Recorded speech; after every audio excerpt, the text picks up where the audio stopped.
నమస్కారం గురుగారు. శ్రీమాత్రే నమః.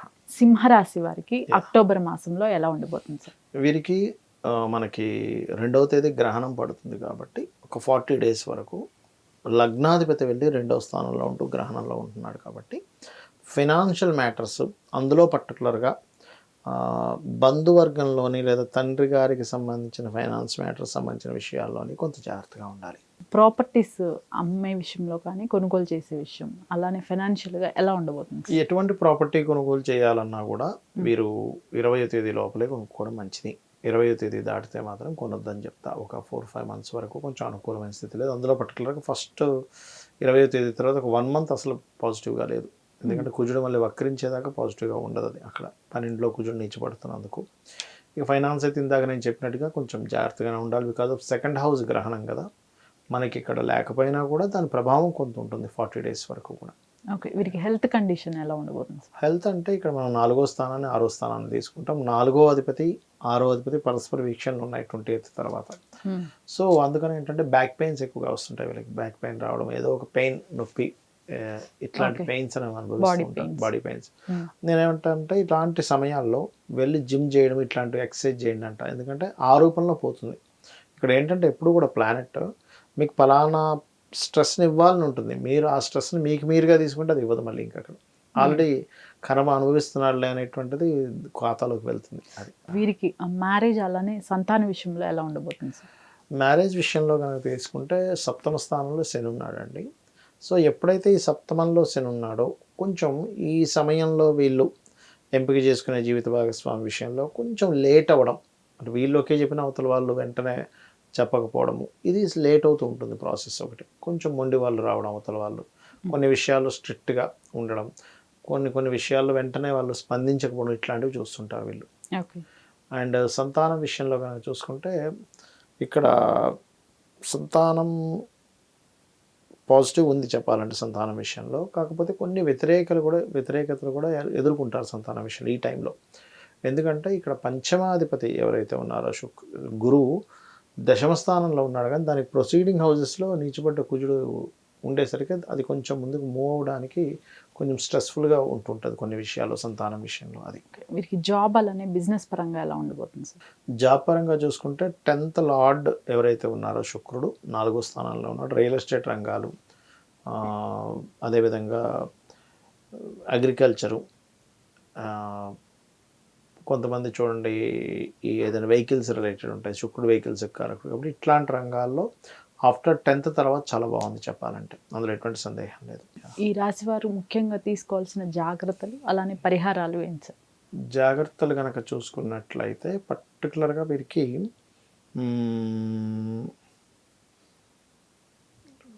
ఇన్వెస్ట్మెంట్స్ విషయంలోనే జాగ్రత్తగా ఉండాలి 28th నుంచి. అండ్ ఫైనాన్స్ విషయంలో మెయిన్గా జాగ్రత్తగా ఉండాలి. పరిహారాలు కనుక చూసుకుంటే దత్తాత్రేయుడు ఆరాధన అండ్ కందులు, గోధుమలు, ఉలవలు దానంగా ఇవ్వడం మంచిది. చాలా మందికి కూడా ఈ రాసులు అనేది పర్టికులర్గా ఈ రాశి అనేది తెలియదు. గోచారాలని అనుసరించి మిగతా వారు ఎటువంటివి చేయాల్సి వస్తుందంట? మీరు చాలా మంచి ప్రశ్న వేశారు ఇక్కడ. ఎందుకంటే కొంతమందికి రాశి, నక్షత్రము ఇవేవి తెలియదు, లగ్నం ఏం తెలియదు. అలాంటి వారు ఈ సమయంలో పర్టికులర్గా ఇప్పుడు మనకి 20వ తేదీ నుంచి కుజుడు మారుతున్నాడు. ఇది దేశవ్యాప్తంగాను ప్రపంచవ్యాప్తంగా అనేకమైనటువంటి విషయాలను చూపిస్తూ ఉంటుంది. మీకు గమనించండి, మనం చంద్రగ్రహణం సమయంలో విదేశాల్లో కూడా కొంత ఫ్లడ్స్ లాంటివి వస్తాయి చెప్పుకున్నాం మనం. అప్పుడు మీరు 2-3 days బ్యాక్ చూస్తే చైనాలో చూడండి విపరీతమైన వర్షపాతం అది నమోదైంది నిన్న మొన్న సంథింగ్.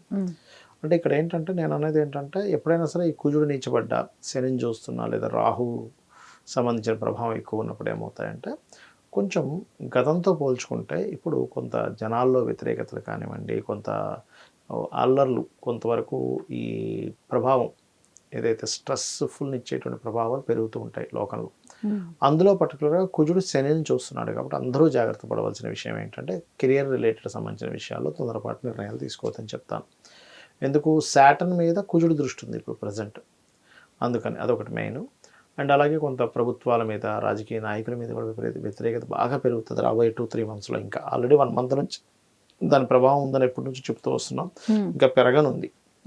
అలాగే కొంతమంది నాయకులకి మంచి పేరు కూడా వస్తుంది ఎప్పుడైనా సరే నీచభంగ రాజయోగంలో రవిని చూస్తున్నప్పుడు. రెండూ జరుగుతాయి సైమల్టేనియస్గా. ఓకే, వస్తే మంచి పేరు, లేదంటే రెండూ వస్తాయి. అంటే ఓకే. కొంతమందికి మంచి పేరు వస్తుంది, కొంతమంది మీద విపరీతమైన వ్యతిరేకత వస్తుంది. అంటే వ్యతిరేకత. ఎక్స్ట్రీమ్గా వస్తాయి.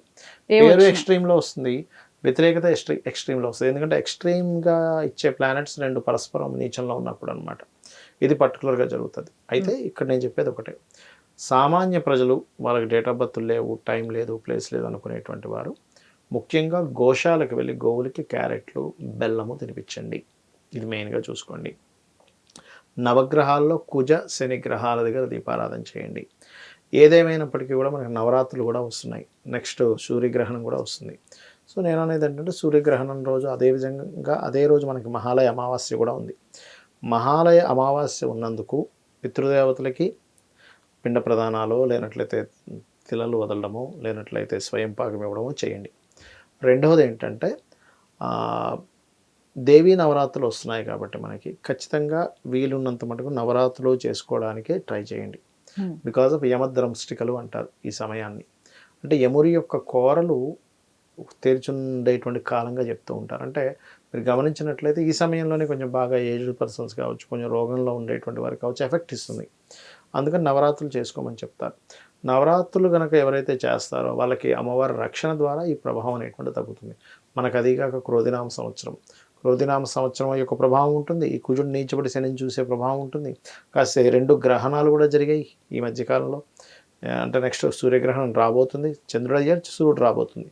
కాబట్టి ఈ ప్రభావాలు ఏవి కూడా మన మీద పడకుండా ఉండాలి అంటే ఖచ్చితంగా అమ్మవారి ఆరాధన చేసుకోవడం మంచిది. ఇంకా వీలైతే కనుక ఆ 9 రోజులు కూడా బిల్వపత్రం ఉంటుంది. బిల్వపత్రానికి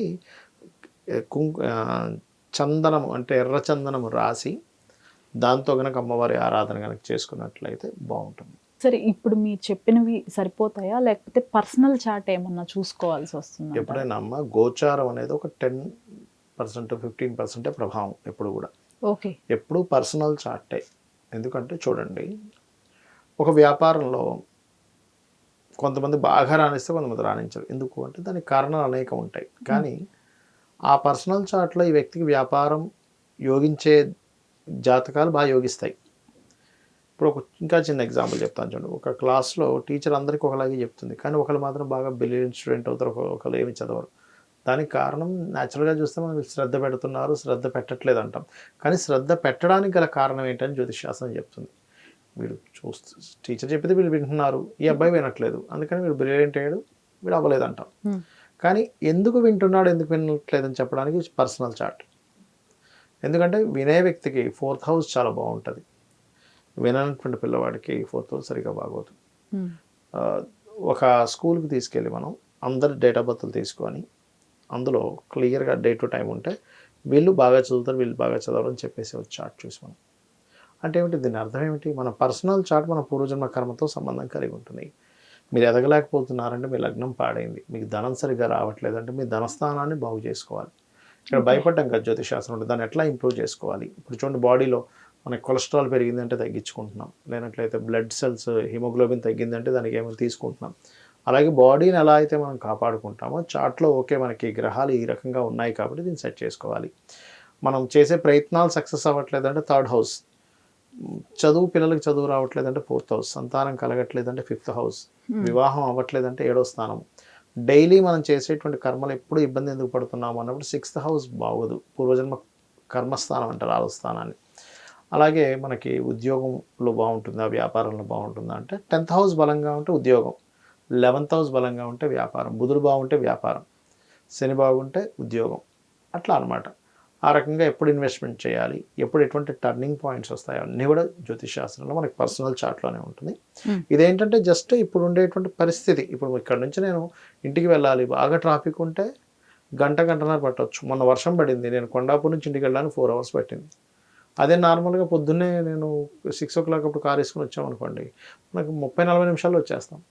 ఎక్కడ 4 గంటలు, ఎక్కడ 40 నిమిషాలు. అంటే బయట ఉండే పరిస్థితులు ఇది గోచారం. ఇప్పుడు పరిస్థితులు ఇలా ఉన్నాయి కాబట్టి నువ్వు ఇలా మెదులు అని చెప్పేది గోచారం. ధన్యవాదాలు సార్. శ్రీమాత్రే నమః.